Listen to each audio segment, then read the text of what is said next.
ওকে, so আজকে আমরা কথা বলবো হলো স্কাই স্ক্রেপার এসইও টেকনিকটা নিয়ে।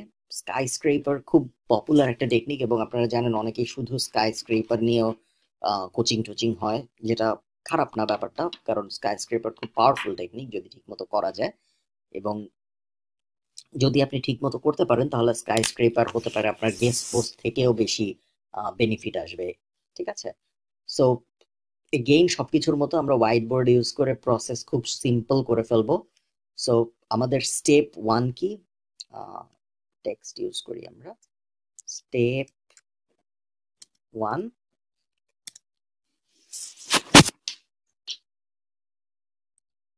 সিলেক্টিং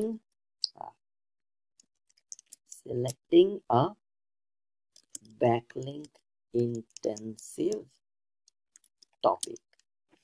সো সিলেক্টিং আ ব্যাকলিঙ্ক ইন্টেন্সিভ টপিক মানে হলো, ধরেন আমি অনেস্ট গল্ফের দিয়ে এক্সাম্পল দিই তাহলে বোঝাতে সুবিধা হবে।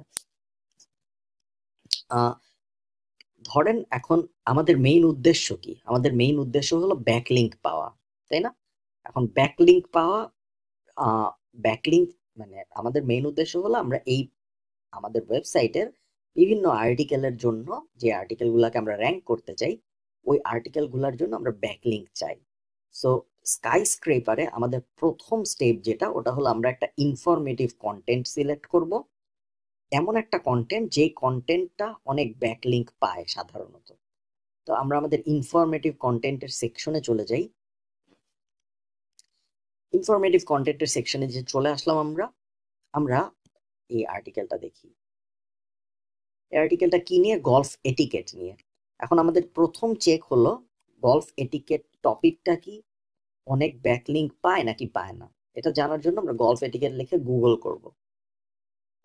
গুগল করে আমরা প্রথম যে আর্টিকেলটা, এই আর্টিকেলটা দেখব, এই আর্টিকেলটা লিঙ্কটা নিব। ঠিক আছে, লিঙ্কটা নিয়ে আমরা আমাদের যে ব্যাকলিঙ্ক চেকার বিভিন্ন টুল আছে, আমি এখন এখানে এটা ইউজ করব কারণ আমি আপনাদের সবসময় ফ্রি সলিউশন দেখাই। ওখানে এটা পেস্ট করে তারপর চেক ব্যাকলিঙ্ক দিব, দিয়ে দেখব এই আর্টিকেলটা কয়টা ব্যাকলিঙ্ক পেয়েছে। তো আসুন দেখি এই আর্টিকেলটা কয়টা ব্যাকলিঙ্ক পেয়েছে। তো আমরা দেখতে পাচ্ছি যে এই আর্টিকেলটা অনেক ব্যাকলিঙ্ক পেয়েছে। এখন আমাদের নেক্সট কাজ যেটা হবে, নেক্সট কাজ, প্রথম কাজ হলো আমরা এটা ভেরিফাই করে ফেললাম যে এই কিওয়ার্ডটা, আমাদের যে কিওয়ার্ডটা ছিল গলফ এটিকেট, এটা একটা ব্যাকলিঙ্ক ইন্টেন্সিভ টপিক। ঠিক আছে, সো আমাদের স্টেপ ওয়ান শেষ।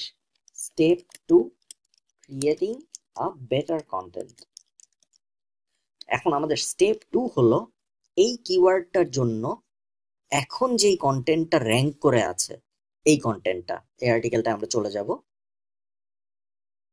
এখন যে কন্টেন্টটা র্যাঙ্ক করে আছে, এই কন্টেন্টটার থেকে আমাদের একটা বেটার আর্টিকেল লিখতে হবে। সো বেটার আর্টিকেল কিভাবে হইতে পারে? এর থেকে বেশি ইনফরমেটিভ। এখানে আছে 5টা স্টেপ, 6টা, এখানে আছে 10টা স্টেপ, আমরা 30টা স্টেপ দিতে পারি।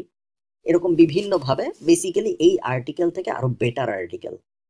ওকে, সো সেটা আমরা লিখে ফেললাম। এটা হলো আমাদের second step. Third step, reach out. এখন আমরা যেটা করব, এখন চিন্তা করেন কি হলো, আমাদের কাছে এই আর্টিকেলটা থেকে একটা ভালো কোয়ালিটির আর্টিকেল আছে যেটা আমাদের ওয়েবসাইটে পাবলিশড। এখন আমরা যেটা করব, এই আর্টিকেলটাকে যেই মানুষগুলা ব্যাকলিঙ্ক দিয়েছিল, মনে আছে এই যেখানে আমরা দেখেছিলাম কারা কারা ব্যাকলিঙ্ক দিয়েছিল, এদের সবার কাছে আমরা যাব।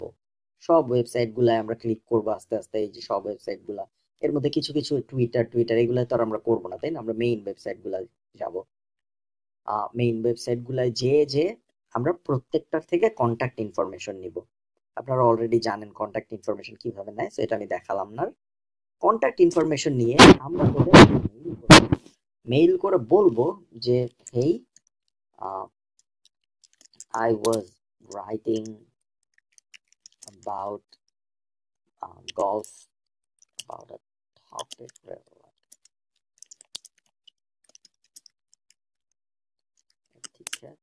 etiquette বানান ভুল করেছি,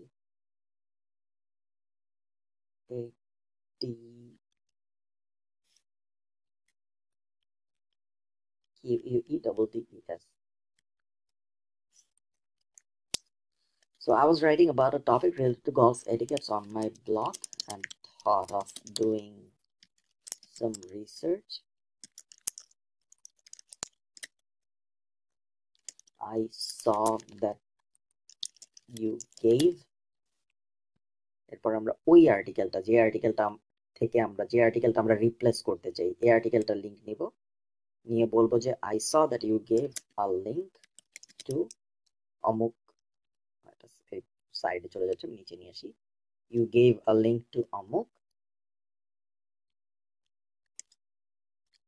would you mind having a look at my piece? Here is the link. বলে আমরা আমাদের লিংকটা দিব।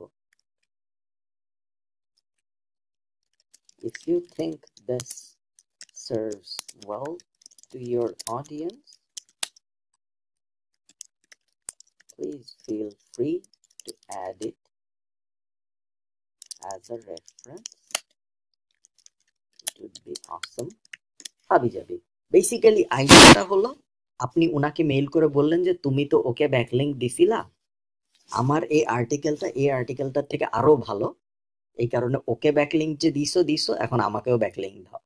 এটাই আপনি বেসিক্যালি সুন্দর করে বলবেন। ঠিক আছে, এটা হলো আমাদের স্টেপ 3, বাস শেষ। 3টে স্টেপ। স্টেপ 4 এ হলো ও আপনাকে ব্যাকলিংক দিবে, তারপর আপনি একটা থ্যাংক ইউ দিবেন হয়তো।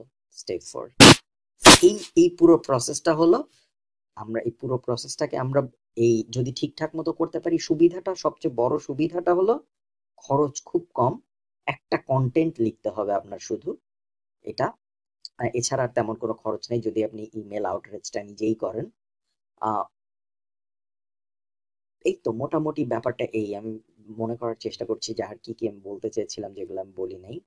সো যখনই মেইন যেই জায়গাটায় সবাই ভুল করে সেটা হলো সবাই আগে লিখে ফেলে আর্টিকেল, পরে চেক করে ব্যাকলিংক আছে নাকি, তারপর যখন সার্চ দেয় তখন দেখা যায় এই আর্টিকেলগুলোর ভালো কোনো ব্যাকলিংকই নেই। প্রথমেই আপনি একটা টপিক সিলেক্ট করবেন আপনার ওয়েবসাইটে, টপিকটা অবশ্যই হতে হবে ইনফরমেটিভ, কোনো প্রোডাক্ট রিভিউ টিভিউ না। তারপরে আপনি সেই টপিকটা লিখে গুগল করে দেখবেন টপ সার্চের রেজাল্টগুলার ব্যাকলিংক কিরকম। এখান থেকে আমি একটার ব্যাকলিংক চেক করে দেখিয়েছি, বাট তার মানে এই না কিন্তু যে আপনি সেকেন্ডটার দেখবেন না, থার্ডটার দেখবেন না, আপনি এদের ব্যাকলিংক লিস্টটাও বের করবেন। এভাবে আমি যেরকম একটার ব্যাকলিংক লিস্ট বের করলাম, সেভাবে আপনি এই সেকেন্ড রেজাল্টটা, থার্ড রেজাল্টটা, ওদের ব্যাকলিংক লিস্টও বের করবেন। বের করে ওদেরকেও সেম মেইল পাঠাবেন যে তুমি তো ওকে ব্যাকলিংক দিছো, আমার এই টপিকে আরো ভালো আরো ইনডেপথ একটা আর্টিকেল আছে, তুমি কি আমাকে লিংক দিতে, উড ইউ মাইন্ড? সো এটা বেসিক্যালি বলবেন, এবং দেখবেন যে আপনি যদি 1000 ইমেল পাঠান, মোটামুটি 100-150 ব্যাকলিংক ইজিলি পেয়ে যাবেন। সো এই ছিল আজকের ভিডিও। এটা আপনারা শুরু করতে পারেন। যদিও আমার ব্যক্তিগত পছন্দ গেস্ট পোস্ট, বাট অনেকেই এই মেথডটা পছন্দ করে, কারণ এই মেথডটা খরচ একটু কম যদি আমরা চিন্তা করি, এবং রেসপন্স রেট খুবই ভালো, কারণ সে অলরেডি একজনকে ব্যাকলিংক দিয়েছে সেম টপিকে। সো সে যদি আরো ভালো একটা কন্টেন্ট পায় তাহলে সে আপনাকেও ব্যাকলিংক দিতে পারে, তাই না? সো টেস্ট করে দেখুন আপনার ইন্ডাস্ট্রিতে এটা কেমন কাজ করে। ভালো থাকবেন সবাই, দেখা হবে পরের সপ্তাহে। টাটা।